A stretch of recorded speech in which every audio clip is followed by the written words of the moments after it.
जनता की बात, जनता के साथ। शिरपूर शहर पोलिसांनी गरफोडीच्या गंभीर गुन्ह्याचा अवघ्या 24 तासात छडा लावत एका आरोपीला अटक करून चोरीस गेलेल्या मुद्देमालापैकी सुमारे 74,000 रुपयांचा मुद्देमाल जप्त केलाय। मिळालेल्या माहितीनुसार दिनांक 1 जुलै 2026 रोजी रात्रीच्या सुमारास फिर्यादी यांच्या घराच्या दरवाजाची कडी कोयंडा उचकटून अज्ञात चोरट्याने घरात प्रवेश केला। यावेळी घरातून 14,000 रुपये रोख, एक LED टीव्ही, एक AC तसेच 2 लॅपटॉप असा एकूण 74,000 रुपयांचा ऐवज चोरीस गेला होता। या प्रकरणी शिरपूर शहर पोलीस ठाण्यात गुन्हा दाखल करण्यात आला होता।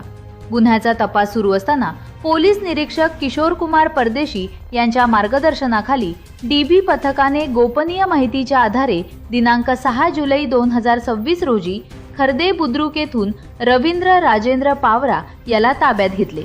चौकशीत त्याने गुन्ह्याची कबुली दिल्यानंतर चोरीस गेलेला मुद्देमाल पोलिसांनी हस्तगत केला। पुढील तपास शिरपूर शहर पोलीस करीत आहेत। जनता की बात, जनता के साथ।